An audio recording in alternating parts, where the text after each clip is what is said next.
everyone, and welcome to our Monday Clues by Sam. I have something to talk about before we start the puzzle. I am going to the beach today because I'm on vacation, and it's possible that our night stream is gonna start later than usual, or maybe not even happen if I get home too tired. We'll see, just so you're warned about it, but I intend to do a stream today. I do, promise you. Um, Anyway, we're just gonna do the easy one today because I have little time to do that and I just woke up, so sorry about my voice if that's too raspy. But if you don't know what Clues by Sam is, it's a daily logic puzzle game where you have 20 people on a board. They may be criminals or innocents, and you gotta figure out what each person is using the clues that they themselves give you. I'm here every day doing this, and the puzzle starts at easy on Monday and goes to hard on the weekend. Sometimes it even gets evil. So if you want some help, or if you just want to practice, if you're just starting, this is a good day to do so. I have a link in the description taking you to the daily one, and we'll start right away. Let's start with tip telling us that only two innocents to the right of Eben are neighboring Mark. So Mark has two people to the right of Eben. So the two of them have to be innocents.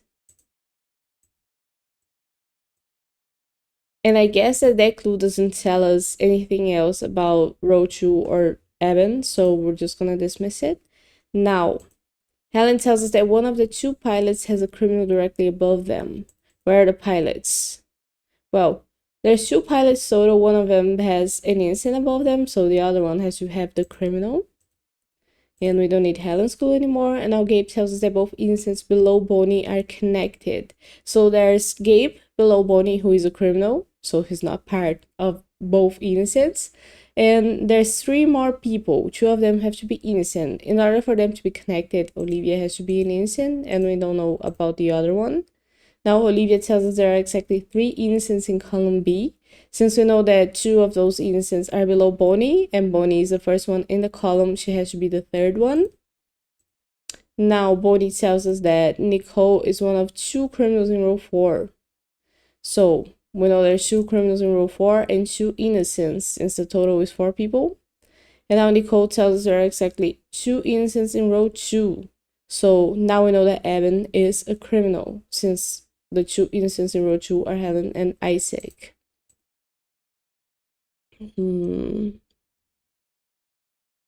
This is going fast.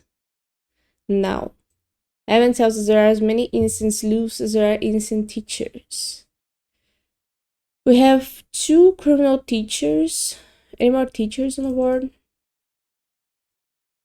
Doesn't look like it. So there are no innocents loose, which means that Xavier is a criminal as well. And we don't need Eben's school anymore. Now Xavier tells us there is an odd number of criminals neighboring Will. Well, we know that Will is gonna have one criminal neighbor here who's either gonna be Phil or Rob. Second one is Xavier, who is already a criminal. The only person who could be the third criminal is Tina. So we know that Tina is our criminal in this situation, and Karen is innocent, which now dismisses Gabe's school. Now Tina tells us there are more innocents in row 4 than row 5. We know that row 4 has two innocents, so in order for row 5 to have less than that, it can only be that Steve is the single innocent in row 5, which means that Will is a criminal. And now Will tells us that only one person in row 5 has exactly two innocent neighbors. Well, that ain't Steve. Steve has one innocent neighbor. Will is gonna have two innocent neighbors for sure because he has Olivia, and he's gonna have another one who's either gonna be Phil or Rob. And Xavier, there's no way for Xavier to have two innocent neighbors.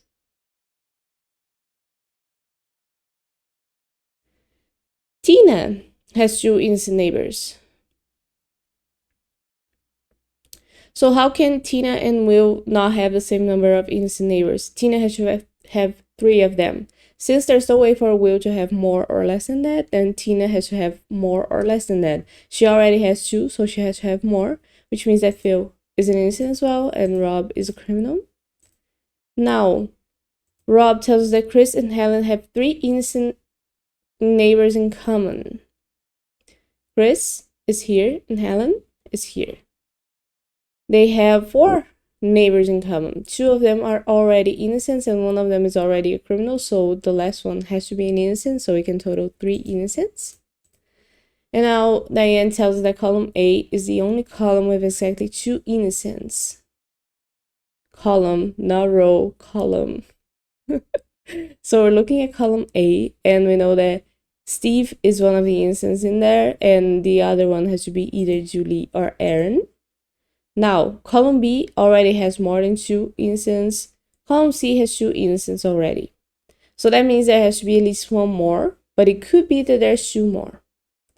Column D has 2 innocents also, and there's only 1 possibility for there to be a number different than 2, and that's with Mark being an innocent. Now, let's leave that there. Mark tells us that an odd number of innocents on the edge is neighbor Gabe. So Gabe has 5 people neighboring him on the edges. He has 2 innocents. Oh, Karen is not on the edge. So Bonnie is one of the innocents on the edge. And he's gonna have a second one who's either gonna be Aaron or Julie. And 2 is an even number. So in order for Gabe to have an odd number of innocents on the edges, Chris has to be an innocent as well. And that tells us now that column C has more than 2 innocent neighbors, so we don't need Diane's clue anymore. Now Chris tells us that each column has at least 2 criminals. So we know that column C has 3 innocents because Will is a criminal and there's no other criminals in column C. The only other person who could be the second one is Linda, so Linda is going to be a criminal. And yeah, we don't need Chris's clue anymore. Linda now tells us that Xavier and Bonnie have an equal number of criminal neighbors. Xavier has 2 criminal neighbors, so Bonnie has to have 2 as well.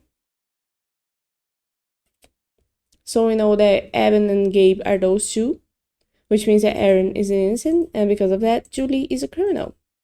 And we are done with today's Clues by Sam in 546. That took me longer than I have in the past, but I'm happy with that, and I'll bring one. I hope I explained everything. We had not a new one, but a few different mechanics that's very good to exercise often. And I'm gonna leave this video here for today, so I hope you enjoyed this, and I'll see you tomorrow with more Clues by Sam.